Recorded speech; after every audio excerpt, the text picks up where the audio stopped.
O'zbekistonda bo'layotgan eng so'nggi yangiliklardan xabardor bo'lmoqchi bo'lsangiz, bizga obuna bo'lishni unutmang. Jurnalist va bloger Jasur Hamroyev 42 yoshida vafot etdi. Assalomu alaykum aziz muxlis.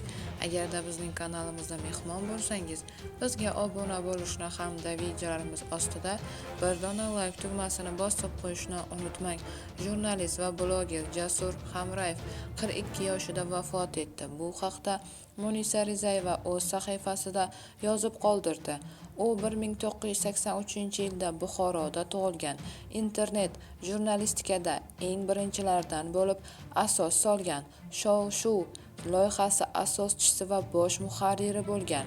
U ma'lum muddat O'zbekiston Adolat Sotsial-demokratik partiyasi Yakkasaroy kengashi raisi sifatida faoliyat olib borgan. O'zbekiston prezidenti huzuridagi Davlat va jamiyat qurilishi akademiyasi boshqaruv mahorati kursini muvaffaqiyatli tamomlagan.